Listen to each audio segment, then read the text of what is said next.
Hello friends, welcome to the galaxy of geometric. हमने previous lecture में nature of radiometric errors देखा था। उसके अंदर हमने देखा था कि सिस्टमेटिक होता है और नॉन सिस्टमेटिक। सिस्टमेटिक जो होते हैं वो इंटरनल होते हैं हमारे पास एरर्स, और जो हमारे पास नॉन सिस्टमेटिक होते हैं वो एक्सटर्नल रेडियोमेट्रिक एरर्स होते हैं। तो आज के वीडियो में हम systematic radiometric errors and their correction देखेंगे, क्योंकि जो रेडियोमेट्रिक एरर्स होते हैं वो कैसे अकर करते हैं हमारे पास, ठीक है, और किसकी वजह से होते हैं और उनके टाइप्स क्या है हमारे पास, कॉमनली किस टाइप्स के रेडियोमेट्रिक एरर जो सिस्टमेटिक होते हैं वो देखे जाते हैं, और उनके करेक्शन के बारे में भी समझेंगे। जैसे जैसे हम एरर देखेंगे उसके करेक्शन को हम कैसे अप्लाई करते हैं वो भी देखेंगे, ठीक है। तो सिस्टमेटिक रेडियोमेट्रिक एरर स्टार्ट करते हैं। The systematic radiometric errors are also known as remote sensing system induced radiometric error. मतलब ये क्या है, इंटरनल एरर्स भी कहते हैं, ठीक है। These errors are introduce due to earth rotation की वजह से होता है, स्कैन स्क्यू की वजह से, क्योंकि जो हमारे पास प्लेटफॉर्म है और हमारे पास मिरर स्कैन है, उनके बीच में जो वेरिएशन होता है वेलोसिटी का, मतलब कि रिलेटिव मोशन की वजह से हमारे पास एरर देखने के लिए मिलता है। या फिर हमारे पास किसी भी स्कैनर या डिटेक्टर जो होता है उसके माल फंक्शनिंग की वजह से प्रॉपरली कैलिब्रेट नहीं कर पाता, एस्पेक्ट रेशो हो गया, इम्प्रॉपर सेंसर कैलिब्रेशन हो गया, इसकी वजह से हमारे पास कॉज होता है सिस्टमेटिक रेडियोमेट्रिक एरर, जो कि remote sensing induced radiometric errors भी कहलाता है। तो some of the commonly observed systematic radiometric error है। इन चार सिस्टमेटिक रेडियोमेट्रिक एरर्स के बारे में देखेंगे। रैंडम बाइट पिक्सल्स होगा, line or column drop outs होगा, लाइन स्टार्ट प्रॉब्लम्स होगा, या फिर लास्ट हमारे पास रहेगा एन लाइन स्ट्रिपिंग, ठीक है। एक एक करके समझते हैं। सबसे पहले हम शॉर्ट नॉइज के बारे में समझते हैं, जिसको हम रैंडम बाइट पिक्सल्स भी कहते हैं। तो सिंपल है, जैसे अभी हमें पता है कि रेडियोमेट्रिक एरर किससे, रेडियोमेट्री से रिलेटेड है। उसका पिक्सल की जो वैल्यू है वो उतनी आनी चाहिए अपनी इंटेंसिटी के बेसिस पे, और इंटेंसिटी हमारे जितनी ऑब्जेक्ट से रिफ्लेक्ट हो रही है उतना ही डिजिटल नंबर हमारे पर रिकॉर्ड करना चाहिए उस पिक्सल में, ठीक है। तो रैंडम बाइट पिक्सल या फिर शॉर्ट नॉइज जिसे कहते हैं हम, उसको समझते हैं कि occasionally an individual detector does not record received signal for a pixel, ठीक है। तो जो एक्चुअली में रिकॉर्ड करना चाहिए किसी भी डिटेक्टर से, एक डिटेक्टर के पिक्सल की वैल्यू देगा, उसका डिजिटल नंबर असाइन करेगा अपनी इंटेंसिटी के बेसिस पर, बट उतना असाइन नहीं करता है, ठीक है।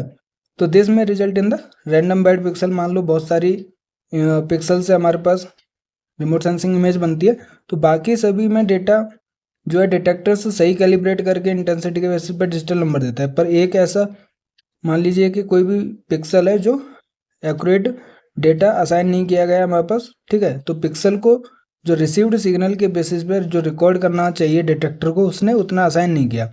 तो ये क्या हमारे पास रैंडम बाइट पिक्सल होती है, क्योंकि ये इनएक्यूरेट डेटा को कलेक्ट करती है, रिप्रेजेंट करती है। When there are numerous random bad pixel found within the scene, उसको हम शॉर्ट नॉइज कहते हैं। तो एक पिक्सल मतलब रैंडम बाइट पिक्सल हो गया। बट अगर हम बात करते हैं एक group of random bad pixel की, तो उसको हम शॉर्ट नॉइज कहते हैं, ठीक है।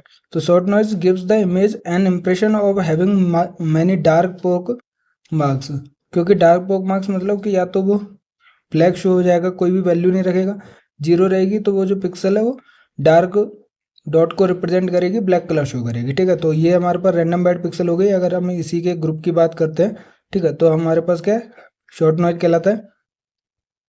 तो these bad pixel contain values in the range of 0 और 255, मतलब कि या तो 0 रहेगी या फिर 255 रहेगी अगर 8 बिट डेटा है, क्योंकि 256 ग्रे लेवल्स रहेंगे, 0 रहेगी तो ब्लैक कलर शो करेगा, और हमारे पास 255 वैल्यू रहेगी हमारे पास तो व्हाइट कलर शो करेगी, जो भी व्हाइट डॉट रहेगी ब्लैक की जगह, ठीक है। अगर 255 वैल्यू असाइन है हमारे पास पिक्सल को। In one or more bands short noise is removed by identifying. अब तो हमने सबसे पहले क्या समझा कि ये जो एरर होता है radiometric error, random bad pixel error, कैसे कॉज होता है और किसको कहते हैं। अब इसके हम करेक्शन को समझते हैं कि short noise is removed by identifying such pixels in a given band that is इधर ब्लैक जो कि 0 रिप्रेजेंट करेगा, और वाइट जो कि 255 वैल्यू अगर असाइन होती है तो। In the midst of the neighbouring pixel values that are radically different. तो मान लीजिए कोई भी रिमोट सेंसिंग इमेज है, उसको अगर हमने वैल्यू असाइन की गई है डिजिटल नंबर, तो नियर बाई जो पिक्सल्स है नाइबरिंग पिक्सल, वो अगर रिप्रेजेंट कर रही है 25, ठीक है, 30 हो गया मान लो, या 25 रिप्रेजेंट कर रही है, 25 नियर बाई है, ठीक है। इस टाइप के आसपास अगर पिक्सल वैल्यू रिप्रेजेंट हो रही है, बट ये जो वैल्यू है वो 0 रिप्रेजेंट कर रही है या फिर 255 रिप्रेजेंट कर रही है, तो ये पता चल रहा है कि जो टोपोग्राफी है एकदम चेंज नहीं होगी इतने से एरिया में। इसका मतलब कि जो डिटेक्टर है वो सही से कैलिब्रेटेड इनको डिजिटल नंबर असाइन नहीं कर पा रहा है। तो ये क्या रैंडम बैड पिक्सल हो जाती हैं। अब इनको करेक्ट कैसे किया जाए, आइडेंटिफाई कर लिया सबसे पहले हमने, तो these noise pixels are then replaced by the average pixel value of their immediate 8 neighbouring pixel. तो हम क्या एवरेज आउट कर देते हैं कि अगर many numbers of pixels available होती है रिमोट सेंसिंग में, तो कोई भी रैंडम बैड पिक्सल है, मान लीजिए ये वाली रैंडम बैड पिक्सल है, ठीक है, इसको अगर 0 वैल्यू असाइन की गई है तो ब्लैक डॉट शो करेगी। तो नियर बाई की जो 8 वैल्यूज रहेंगी पिक्सल्स की, उन सभी वैल्यूज को क्या करेंगे, एवरेज आउट करेंगे और उतनी वैल्यू हम इस पिक्सल को असाइन कर देंगे, ठीक है। जिससे कि मान लीजिए 25 है, ठीक है, 30 हो गया, 25 हो गया, 30 हो गया, तो इन सभी वैल्यूज़ को जो आएगा हमारे पास एवरेज वैल्यू, मान लीजिए 28 आता है तो हम उतना असाइन कर देंगे, तो उतनी ज़्यादा ब्लैक डॉटेड नहीं रहेगी। नेबरिंग जो पिक्सल्स टोपोग्राफी को रिप्रेजेंट कर रही हैं उसी टोपोग्राफी को ये रिप्रेजेंट करेगी। इसका मतलब करेक्शन हम अप्लाई कर देंगे शॉर्ट नॉइज के लिए। तो take an example of the Landsat thematic mapper band 7 image which is given in figure 2। It has 2 of the pixels having 0 grey level. 0 grey level मतलब ब्लैक डॉट शो करेगा along a bad scan line which is entirely different from their neighboring pixels, क्योंकि clearly visible होती है, क्योंकि उस topography को अगर सही से रिप्रेजेंट किया जाता है तो नियर बाई जो नेबरिंग पिक्सल वैल्यूज रहेंगी वही हमारे पास वो वैल्यू होनी चाहिए अगर कोई भी एरर नहीं है तो।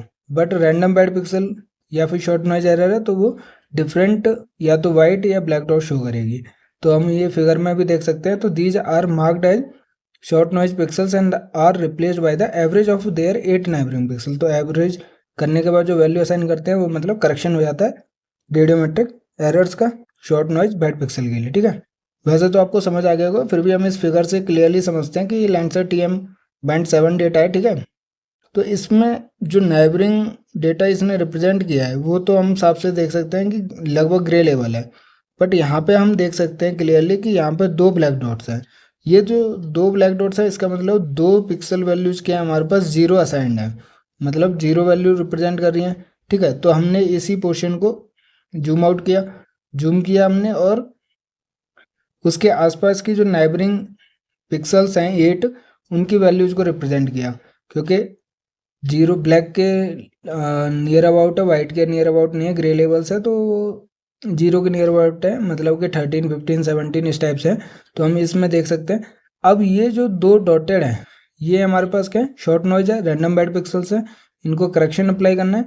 तो अगर हमें इसकी वैल्यू असाइन करनी है तो जो नाइबरिंग 8 वैल्यूज है हमारे पास, जैसे 15, 17, 16, 13, 16, 16, 15, 14, इन 8 वैल्यूज का अगर हम एवरेज आउट करके जो वैल्यू आएगी उसमें इस डिजिटल नंबर जो 0 रिप्रेजेंट कर रहा है ये ब्लैक डॉट, उस पिक्सल वैल्यू को चेंज कर देंगे, ठीक है। जो एवरेज वैल्यू आएगी उतना असाइन कर देंगे।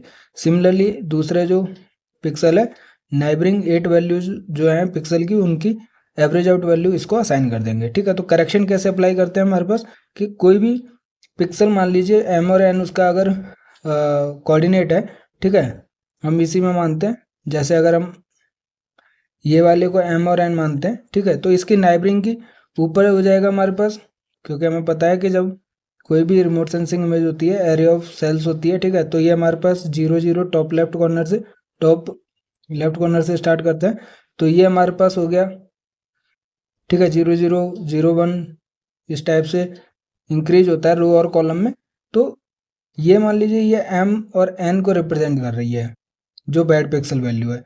तो इसके नाइबरिंग की जो 8 वैल्यूज होंगी उनको हम अगर कोऑर्डिनेट से रिप्रेजेंट करते हैं तो उसकी 8 एवरेज वैल्यू, जो 8 वैल्यूज हैं उनको एवरेज आउट करके जो वैल्यू असाइन करेंगे वो रिप्रेजेंट करेगा ये वाला डॉटेड, ठीक है। तो यही है हमारे पास कि अगर F, M, N कोई भी शॉर्ट नॉइज पिक्सल है उसको करेक्शन अप्लाई करना है तो नाइबरिंग 8 वैल्यू अगर हम कोऑर्डिनेट के फॉर्म में रिप्रेजेंट करते हैं तो M-1, N-1, M-1, N, M-1, N+1, M, N-1, M, N+1, M+1, N-1, M+1, N, M+1, N, N+1 divided by 8, क्योंकि 8 पिक्सल वैल्यूज है वहाँ पर उनको एवरेज आउट किया जाता है, ठीक है। तो जो वैल्यू आती है हमारे पास उसको जो शॉर्ट नॉइज पिक्सल है उसमें असाइन कर देते हैं। तो उसका फ़ायदा देखिए आप, जैसे इसमें करेक्शन अप्लाई करने के बाद ये इमेज हमें मिली, तो अब ब्लैक डॉटेड की जगह हमने 0 की जगह कितनी वैल्यू असाइन की, इस वाली पिक्सल को 15 असाइन कर दिया और इस वाली को 16 असाइन कर दिया, क्योंकि एवरेज जो 8 नाइबरिंग पिक्सल्स हैं उनके एवरेज वैल्यू 15 और 16 आ रही है, जैसे कि यहाँ पे कैलकुलेशन की गई है कि by replacing with the average of neighboring pixels like 15 16 17 16 13 16 16 15 और 14 इसका डिवाइडेड बाई 8 किया तो 15 आ गया। सिमिलरली दूसरी शॉर्ट पिक्सल का जो शॉर्ट नॉइज पिक्सल थी वो भी हमने असाइन कर दी 16 से, ठीक है। तो 15 और 16 जीरो की जगह असाइन कर दी, तो अब हम क्लियरली देख सकते हैं कि ये ब्लैक डॉटेड नहीं दिखेगी, ग्रे कलर हो जाएगा हमारे पास, तो अलग से पहचान में नहीं आएगी।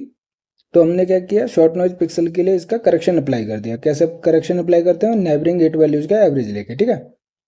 तो short noise pixel disappear after the correction, तो ब्लैक डॉटेड नहीं दिखता है जैसे कि हमने फिगर में देखा। तो ये था हमारे पास सबसे पहला सिस्टमेटिक रेडियोमेट्रिक एरर और उसका करेक्शन, रैंडम बैड पिक्सल, जिसको ग्रुप को क्या कहते हैं, शॉर्ट नॉइज कहते हैं। सेकंड हमारे पास क्या है, सिमिलर रहेगा। अब जैसे हमने इसको अच्छे से समझा वैसे ही अब आपको आगे की जो रेडियोमेट्रिक एरर्स रहेंगे वो अच्छे से समझ आएंगे, कोई डाउट नहीं रहेगा। तो line or column drop outs है, उसमें हमने एक पिक्सल की बात की या फिर ग्रुप की बात की जो भी हमारे पास ज़्यादा हो गए हमारे पास रैंडम बैड पिक्सल, उसको शॉर्ट नॉइज कहते हैं। यहाँ पे हमारे पास क्या है, line or column drop out है कि कोई भी blank row containing no details of feature on the ground may be seen if an individual detector in an electromechanical scanning system, जैसे कि हमारे पास लैंडसेट MSS और Landsat 7 ETM plus enhanced thematic mapper plus में होता है, फेल हो जाए टू फंक्शन प्रॉपरली। कहने का मतलब है कि जो इंटेंसिटी, जैसे हमें पता है कि पुश ब्रूम सेंसर होता है, ठीक है, उसमें नंबर ऑफ डिटेक्टर्स एरे होते हैं और वो ग्राउंड सरफेस को स्कैन करके जो इंटेंसिटी आती है उसको रिमोट सेंसिंग इमेज की जो पिक्सल है उनको वैल्यू असाइन करते हैं। बट कोई भी एक डिटेक्टर, ठीक है, खराब हो जाता है, वो असाइन नहीं कर पा रहा है, प्रॉपरली कैलिब्रेट नहीं कर पा रहा है। इसका मतलब कोई भी रिमोट सेंसिंग इमेज रहेगी तो उसकी पूरी कॉलम या फिर पूरी रो क्या रहेगी, एरर से भरी हुई होगी और एक ही डेटा को रिप्रेजेंट करेगी। कहने का मतलब है या तो वो जीरो रखेगी या फिर कोई भी डिटेल नहीं कैरी करेगी, मतलब ग्राउंड सरफेस के इंटेंसिटी के बेसिस पे वो अपने डेटा को रिप्रेजेंट नहीं करती है, क्योंकि फेल हो जाता है, वो कैलिब्रेट नहीं कर पाता है कोई भी डिटेक्टर। तो चाहे रो होगी चाहे फिर कॉलम होगी, उसको हम क्या कहेंगे, line or column drop outs कहते हैं, ठीक है।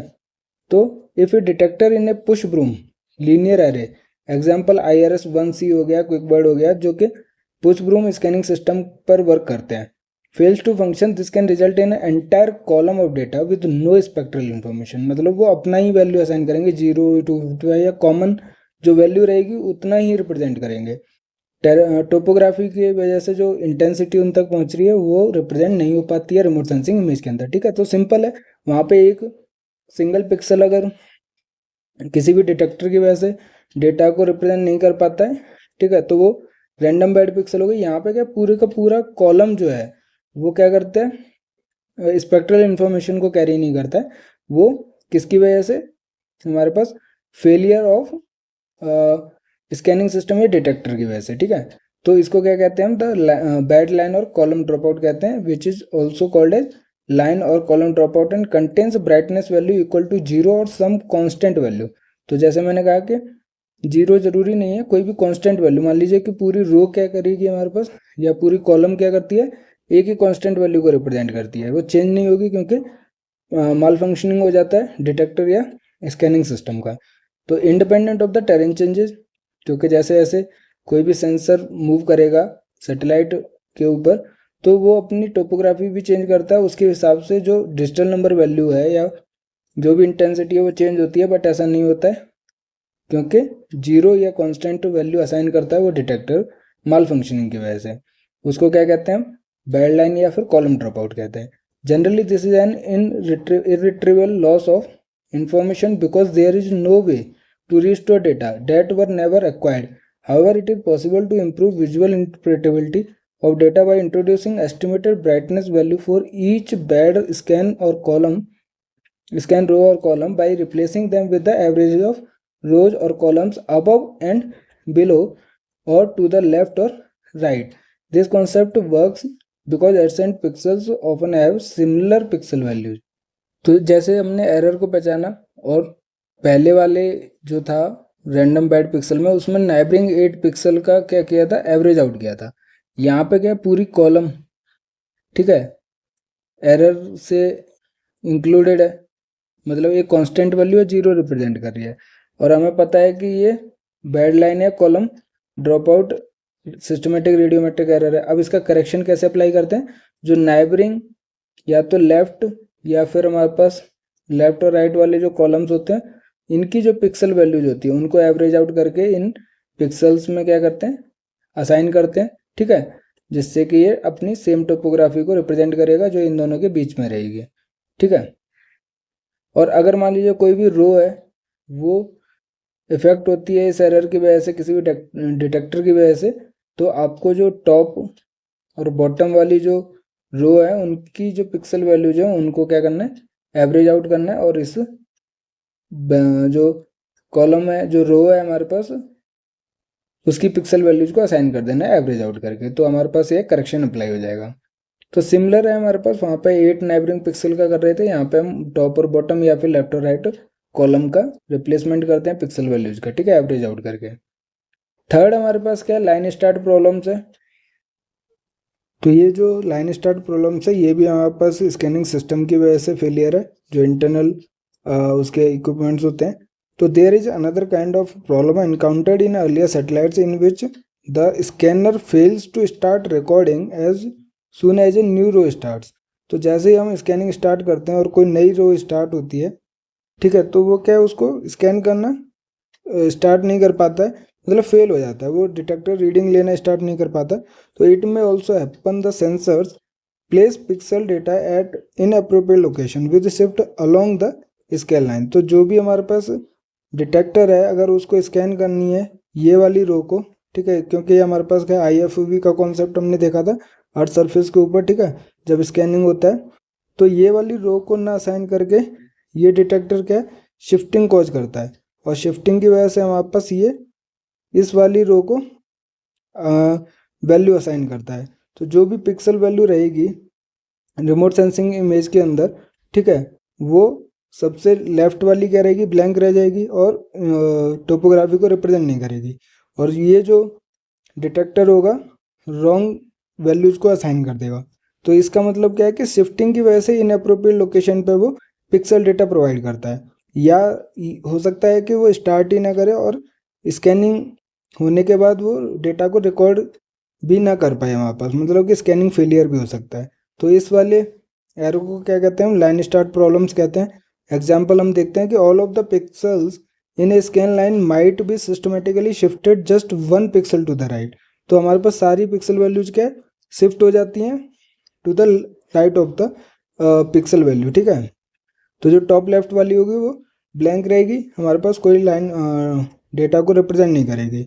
This is called as a line start problem. If line start problem is always associated with the horizontal bias of a fixed number, say 50 of the columns, it can be corrected using a simple horizontal adjustment. It is found difficult to restore the image data if the quantity of the line start displacement is random.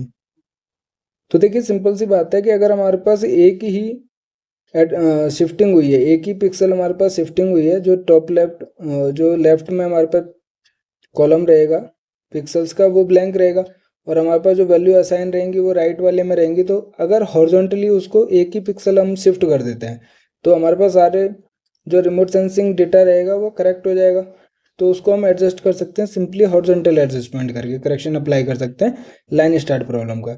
But अगर यही हमारे पास जो error हो, ठीक है, difficult हो जाता है इसको करेक्ट करना जब हमारे पर लाइन स्टार्ट जो डिस्प्लेसमेंट होता है वो रैंडमली कॉज होता है, मतलब 1 पिक्सल है, 2 पिक्सल है, हॉरिजॉन्टली है, क्या है, अगर ये नहीं पता रहता है कि कहाँ पे हमारे पास शिफ्टिंग कॉज हुई है तो उसको करेक्ट करना या रिस्टोर करना हमारे पास डिफिकल्ट हो जाता है। तो लाइन स्टार्ट प्रॉब्लम भी देख लिया, इसके अंदर भी 2 चीज़ें हैं, शिफ्टिंग का केस है हमारे पास और स्कैनिंग फेलियर का ही स्टार्टिंग से प्रॉब्लम है, ठीक है। फोर्थ हमारे पास जो है सिस्टमेटिक रेडियोमेट्रिक एरर, वो है हमारे पास एनलाइन स्ट्रिपिंग, इसको भी देख लेते हैं कि occasionally a detector does not fail entirely but its calibration parameter gain and offset bias are disturbed. For example, a detector might record signals over a dark deep body of water that are almost uniformly 20 or 30 gray levels higher than the other detector for the same band. कह रहा है inline striping में क्या है कि कोई भी failure नहीं रहता है कि कोई भी डिटेक्टर है या स्कैनर है वो डेटा को रिकॉर्ड ही नहीं कर रहा है। ऐसा इसके अंदर नहीं होता है इनलाइन स्ट्रिपिंग में। बट इसके अंदर क्या चीज़ है कि जो topography nearly pixels neighbouring pixel correctly represent कर रही है, ये उनसे या तो हाइयर या लोअर हमारे पास वैल्यू असाइन करता है। तो मतलब कि जो डिफरेंस है हमारे पास एकदम से 0 या फिर 255 नहीं है, कुछ वेरिएशन देखने के लिए मिलता है, ठीक है, इनलाइन स्ट्रिपिंग के अंदर। तो the result would be an image with systematic noticeable lines that are brighter than adjacent lines. तो जब हमारे पास नेबरिंग पिक्सल्स इतना करेक्टेड डेटा रिप्रेजेंट कर रही है और जो हमारे पास इनलाइन स्ट्रिपिंग रहेगा वो या तो हाइयर या लोअर वैल्यू रिप्रेजेंट करेगी। अगर हाइयर है मतलब ब्राइटनेस इस जो कॉलम रहेगा हमारे पास वो ब्राइटनेस ज़्यादा शो करेगा अगर हाइयर वैल्यू असाइन की गई है तो इनलाइन स्ट्रिपिंग के अंदर। तो जो एडजेसेंट लाइंस रहेंगी ब्राइटर रहेंगी और उनको हम इजीली नोटिस करके एडजस्ट करते हैं और उसको करेक्टिफाई करते हैं। उसको क्या है इनलाइन स्ट्रिपिंग एरर कहते हैं। This is referred to as inline striping. The affected line contains valuable information but should be corrected to have approximately the same radiometric quality as data collected by the properly calibrated detectors associated with the same band। जो neighboring pixel है जो correctly represent कर रही है उतनी value हमारे पास जो inline striping वाली एरर वाली जो कॉलम है उसकी पिक्सल्स को वैल्यू असाइन किया जाता है, जिससे कि वो सेम रेडियोमेट्रिक क्वालिटी रखें और उनमें वेरिएशन देखने के लिए ना मिले, जैसे हम इस फिगर में समझते हैं। इसके अंदर क्या है कि ओरिजिनल इमेज है हमारे पास जो बैड स्ट्रिप्स को कंटेन करती है। इसमें हम देख सकते हैं जब इसको जूम करते हैं तो ये फिगर मिलता है और इसमें ये जो रोज हैं हमारे पास ब्राइटर हैं, इसका मतलब ये इनलाइन स्ट्रिपिंग है, हायर वैल्यू को रिप्रेजेंट कर रहे हैं। हमें पता है कि ये जो एरिया टोपोग्राफी है वो सेम रहेगा तो वैल्यू नियर बाई सेम आनी चाहिए, हमारे पास पूरा ग्रे कलर होना चाहिए। बट इसके अंदर जो व्हाइट लाइन्स हैं मतलब ब्राइटर वैल्यू रिप्रेजेंट कर रही हैं, जिसको हम इनलाइन स्ट्रिपिंग कहते हैं, जो नेबरिंग पिक्सल से हायर वैल्यू असाइन की गई है। तो जब हम इसको करेक्टिफाई कर देते हैं, ये हमारे पास करेक्शन के बाद की इमेज है और ये करेक्शन से पहले की इमेज है।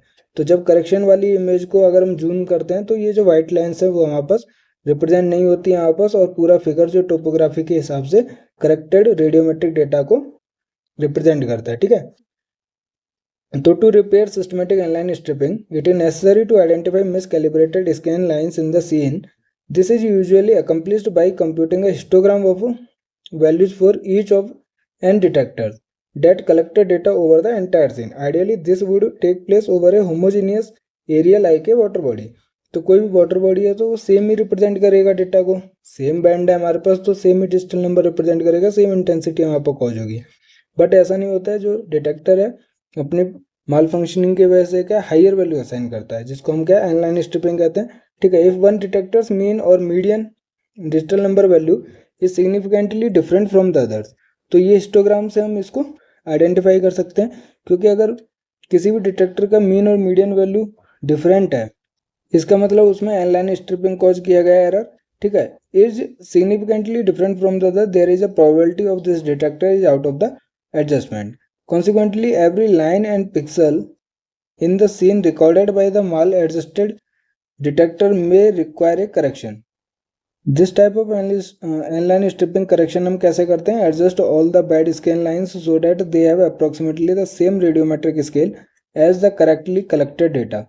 तो जो हमारे पास neighboring pixel रहती है उससे हम क्या उसको correctly represent करते हैं, ठीक है, जिससे कि bad scan line उसमें विजिबल नहीं होती हैं। उसके बाद improve visual interpretability of the data, इसके लिए हमारे पास क्या इंटरप्रेटेबिलिटी जो विजुअली है हमारे पास यहाँ पे आइडेंटिफाई हो रहा है, वो हमारे पास करेक्शन के बाद अब विजुअली इंटरप्रेटेबिलिटी के लिए इम्प्रूव हो जाता है। तो ये हमारे पास चार क्या थे, सिस्टमेटिक रेडियोमेट्रिक एरर्स थे और उनके करेक्शन के बारे में भी हमने समझा, ठीक है। उसके बाद हमारे पास क्या नॉन सिस्टमेटिक रेडियोमेट्रिक एरर्स है और उसके करेक्शंस है। तो आज इसका हम बेसिक इंट्रोडक्शन देख लेते हैं, उसके स्टेप्स हम नेक्स्ट लेक्चर में देखेंगे। तो नॉन सिस्टमेटिक रेडियोमेट्रिक एरर्स क्या है, जो एक्सटर्नल एरर्स की वजह से होते हैं, जो एनवायरमेंट इफेक्ट हो गया, ठीक है, टोपोग्राफी की वजह से। तो the radiometric errors also enter into the remotely sense data even when remote sensing systems work properly. Internal की वजह से नहीं, एक्सटर्नल की वजह से। अगर हमारे पास स्कैनिंग सिस्टम प्रॉपरली वर्क कर रहा है उसके बाद भी एरर कॉज हो सकता है वहाँ पर इमेज के अंदर। These errors constitute non-systematic errors and are developed due to atmospheric scattering and absorption. Topographic attenuation की वजह से क्या होता है, non systematic radiometric error cause होता है। It is essential to carry out corrections for non systematic errors in the following circumstances. तो जो यहाँ पर नॉन सिस्टमेटिक एरर्स होते हैं उनको करेक्शन करना बहुत ज़रूरी होता है, क्योंकि if you are trying to compare remote sensing images which have been acquired at different times, if you are modeling interactions between electromagnetic radiation and or surface features using band ratios for image analysis, तो ये 3 main कारण है। जैसे कि हम किसी भी image को, जो रिमोट सेंसिंग इमेज होती है, एनालिसिस प्री प्रोसेसिंग के बाद ही हम उसको एनालिसिस पर्पज के लिए यूज कर सकते हैं। तो डिफरेंट टाइम पे अगर कोई भी डेटा रिकॉर्ड किया गया है, उनको अगर कंपेयर करना है, ठीक है, तो कैरी आउट करना पड़ेगा वापस नॉन सिस्टमेटिक एरर के करेक्शन को, ठीक है, करेक्शन करना जरूरी रहेगा। अगर कोई भी मॉडलिंग इंटरेक्शन यूज कर रहे हैं कि इलेक्ट्रोमैग्नेटिक रेडिएशन और हमारे पास सरफेस फीचर को स्टडी कर रहे हैं, मॉडलिंग कर रहे हैं, तो हमारे पास करेक्शन करना जरूरी है। या फिर मान लीजिए आपको बैंड रेशियो करना है किसी भी एनालिसिस का, इमेज एनालिसिस का, तो भी हमारे पास नॉन सिस्टमेटिक एरर का करेक्शन जरूरी होता है। तो बहुत सारे मतलब रीजन्स हैं करेक्शन के, तो क्योंकि एक्यूरेट डेटा हमें तभी मिलेगा जब प्री प्रोसेसिंग हो जाता है इमेज का, और रॉ इमेज में तो एरर्स इंट्रोड्यूस्ड रहते हैं हमारे पास। तो हमारे पास 3 स्टेप्स में हम नॉन सिस्टमेटिक एरर्स को करेक्ट करते हैं। स्टेप 1 क्या है कि involves the conversion of digital number to sensor spectral radiance, ठीक है, जो डिजिटल नंबर जो है उसको असाइन किया जाता है एट द स्पेक्ट्रल रेडियंस या इंटेंसिटी के बेसिस पे। These steps require information on the gain and bias of the sensor in each image band. The gain and bias are the sensor calibration information. तो gain और bias क्या है हमारे पास, sensor की कैलिब्रेशन की इंफॉर्मेशन है कि इंटेंसिटी के बेसिस पे उसको करेक्ट करता है, वैल्यू असाइन करता है। Bias is the spectral radiance of the sensor for a digital number of 0 and gain represent the gradient of the calibration. तो बायस क्या है हमारे पास, सेंसर की डिजिटल नंबर जो 0 असाइन करता है, और गेन का मतलब है कि कैलिब्रेशन की ग्रेडियंट को गेन कहते हैं, ठीक है। तो गेन और बायस क्या है हमारे पास, सेंसर की इंफॉर्मेशन के बेसिस पर है। The sensor calibration is carried out before the launch of sensor. Sensor calibration includes procedure that convert digital number to physical value of radiance. तो सेंसर का कैलिब्रेशन का मतलब है जो एक्चुअली फिजिकल ऑब्जेक्ट्स हैं हमारे पास, जो इंटेंसिटी को रिफ्लेक्ट बैक करते हैं रेडिएशन को, उसके बेसिस पे हमारे पास डिजिटल नंबर को असाइन करें, उसको कन्वर्ट करें हमारे पास जो फिजिकल वैल्यू है रेडियंस की, ठीक है, उसको हम क्या कहते हैं, सेंसर कैलिब्रेशन कहते हैं। The relationship between digital number recorded at a given location and reflectance of the material making up the surface of pixel area changes with the time, hence the coefficient values that are used to calibrate image data also vary with the time. तो हमारे पास जो material है reflectance का या फिर location का, क्योंकि हम क्या मूव करते हैं और रिलेटिव वेलोसिटी की वजह से भी एरर कॉज होता है, हमने देखा है। बट बेसिकली क्या है कि अर्थ सरफेस रोटेट करती है और जो सेंसर है ऊपर उसके वो मूव करता है हमारे पास, मतलब सैटेलाइट के साथ, ठीक है। तो जो लोकेशन है और रिफ्लेक्टेंस ऑब्जेक्ट का कांटेक्ट है वो डिफरेंट होता है, जिसकी वजह से हमारे पास क्या पिक्सल का एरिया चेंज हो जाता है टाइम के साथ, जिसकी वजह से जो कोफिशिएंट वैल्यू है वो भी हमारे पास कैलिब्रेशन के बेसिस पे जो डिजिटल नंबर है वो डिफरेंट असाइन किया जाता है पिक्सल्स को। तो मतलब कि जो कैलिब्रेटेड इमेज डेटा है वो भी वेरी करता है टाइम के साथ, ठीक है। तो ये हमारे पास फ्लो चार्ट है जिसमें हम देख सकते हैं कि क्या क्या स्टेप्स फॉलो किए जाते हैं नॉन सिस्टमेटिक रेडियोमेट्रिक एरर को करेक्ट करने के लिए। सबसे पहले image data digital number value जो है वो रिकॉर्ड की जाती हैं सेंसर के थ्रू। फिर हमारे पास ये 3 है, ठीक है, 3 स्टेप्स होते हैं करेक्शन के। सबसे पहले conversion of digital number value to spectral radiance, ठीक है, तो डिजिटल नंबर वैल्यू को हम स्पेक्ट्रल रेडियंस में कन्वर्ट करते हैं। फिर हमारे पास जो कन्वर्जन है स्पेक्ट्रल रेडियंस का अपरेंट रिफ्लेक्टेंस में कन्वर्ट किया जाता है, और उसके बाद जो एटमॉस्फेरिक इफेक्ट्स होते हैं उनको रिमूव किया जाता है, जिसको हम क्या कहते हैं एटमॉस्फेरिक करेक्शन, क्योंकि ये एक्सटर्नल टोपोग्राफी की वजह से या फिर एटमॉस्फेरिक एरर्स की वजह से जो इंटरेक्ट होता है रेडिएशंस का, उसकी वजह से एरर्स कॉज होता है नॉन सिस्टमेटिक रेडियोमेट्रिक एरर।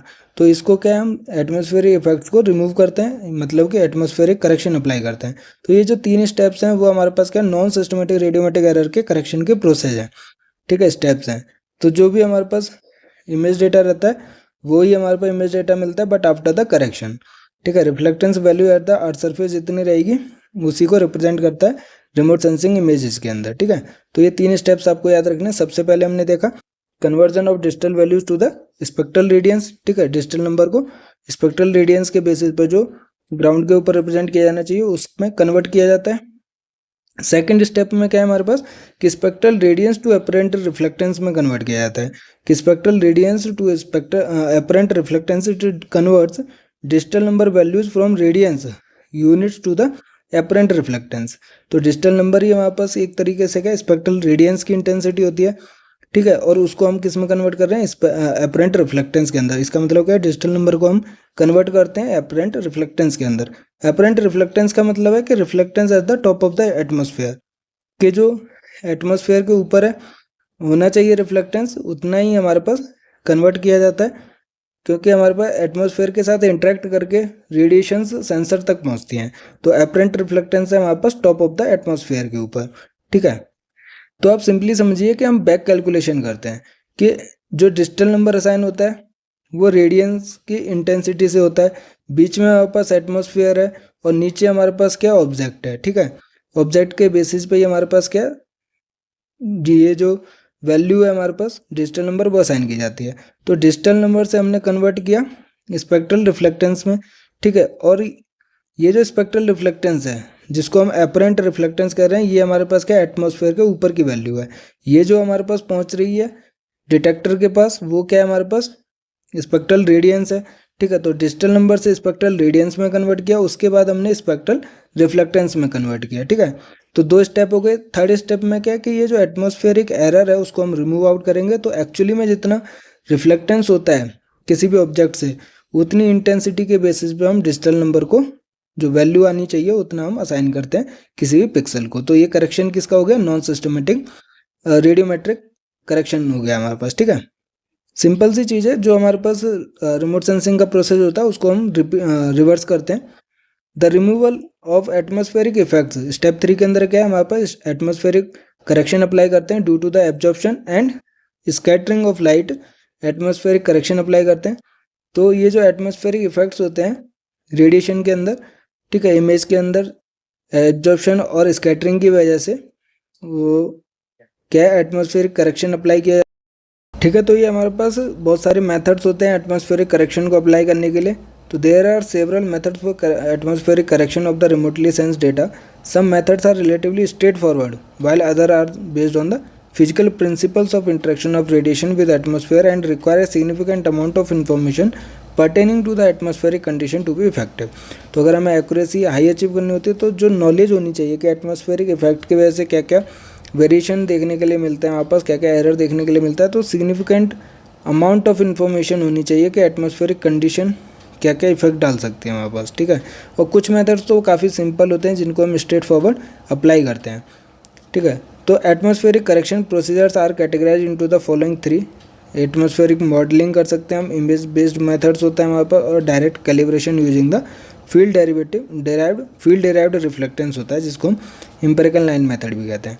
मतलब कि मॉडलिंग कर सकते हैं बेसिकली, ठीक है, नॉलेज के बेसिस पे। इमेज बेस्ड मेथड भी यूज कर सकते हैं या फिर डायरेक्ट कैलिब्रेट कर सकते हैं। तो ये क्या हमारे पास एटमॉस्फेरिक करेक्शन अप्लाई करने के प्रोसीजर्स हैं। तो ये 3 स्टेप्स जब हम फॉलो करते हैं तो हमारे पास क्या करेक्शन हो जाता है नॉन सिस्टमेटिक रेडियोमेट्रिक एरर्स का। तो सबसे पहले हमने नॉन सिस्टमेटिक रेडियोमेट्रिक एरर समझा और क्यों ज़रूरी है इनको रिमूव आउट करना, वो चीज़ देखी। उसके बाद हमने इसके स्टेप्स देखे हमारे पास, ठीक है। तो आगे हम इसके बारे में देखेंगे कि करेक्शन कैसे अप्लाई करते हैं नॉन सिस्टमेटिक रेडियोमेट्रिक एरर्स का। आज हमने प्रोसीजर देखा, ठीक है। तो आज का वीडियो पसंद आया तो लाइक कीजिए, दोस्तों के साथ शेयर कीजिए और चैनल को सब्सक्राइब कीजिए। कोई भी डाउट है आपका तो आप हमें टेलीग्राम और व्हाट्सअप चैनल पर मैसेज कर सकते हैं या वीडियो के ऊपर कमेंट कर सकते हैं। हमारे टेलीग्राम और व्हाट्सअप चैनल का लिंक जो वीडियो को डिस्क्रिप्शन में मिल जाएगा। तो अपनी गेट ज्योमेट्रिक्स की तैयारी ज्योमेट्रिक्स गैलेक्सी के साथ करते रहिए। Thank you.